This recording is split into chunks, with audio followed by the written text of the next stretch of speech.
Namaste friends, and I hope you're doing well. Let's talk about Ketu in the 8th house. The 8th house is also called the Ayur Mrityu Bhava. Ayur means longevity, Mrityu means death. The house of longevity and death. Okay, so what happens when you have Ketu in the 8th house? Right? The 8th house represents the occultism, the hidden knowledge, the unknown, the mysterious, the dark areas of our life. That's what one of the attributes of the 8th house.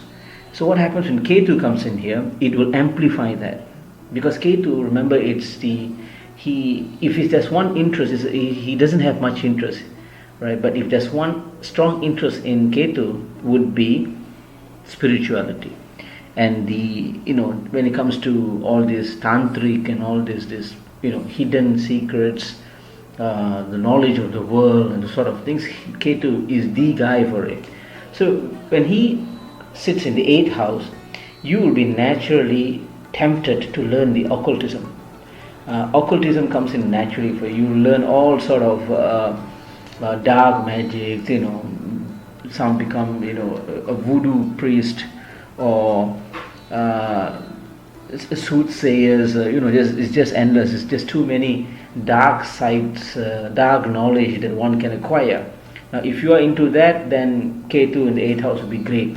Other than that, if you're just an average guy who's not into all these dark secrets and all that, you will tend to hear things, see things sometimes you don't feel things.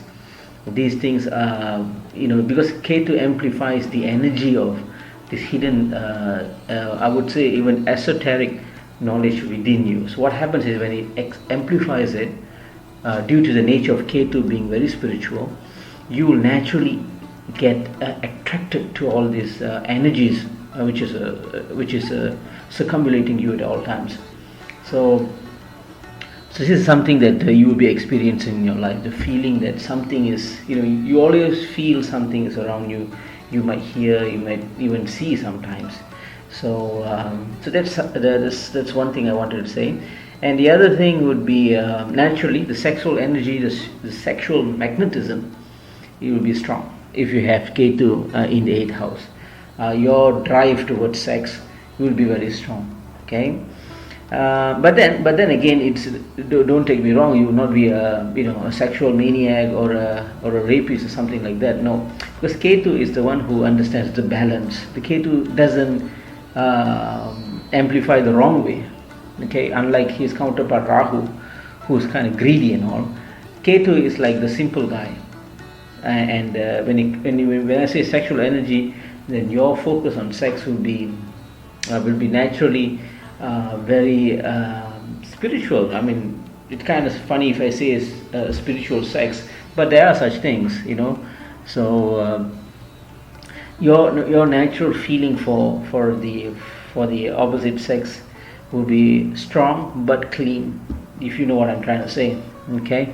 What else? The obstruction to the flow of life. That's one thing 8th house does. It the house of death as well. Ketu sitting there will make it good. Okay, Ketu is the one that, remember, Ketu is also the karmic planet, so it will give you long life. If you have the 8th house, Ketu in the 8th house, you will naturally have long life, right? And also very strong mental well-being. Okay, your thoughts will be so strong, will be very strong until no one can even before someone says something, you know what the person is trying to tell you, you can even judge them very well. That strong sense of discretion will be always there with you if you have Ketu in the 8th house. Okay. But this one thing is when it comes to, because it is also the house of in-laws, one may not be attached to the in-laws. In fact, you don't like the idea of in-laws in your house altogether. All right. So that's a little bit of what I think Ketu in 8th house would do to a person. Until next time, Namaste.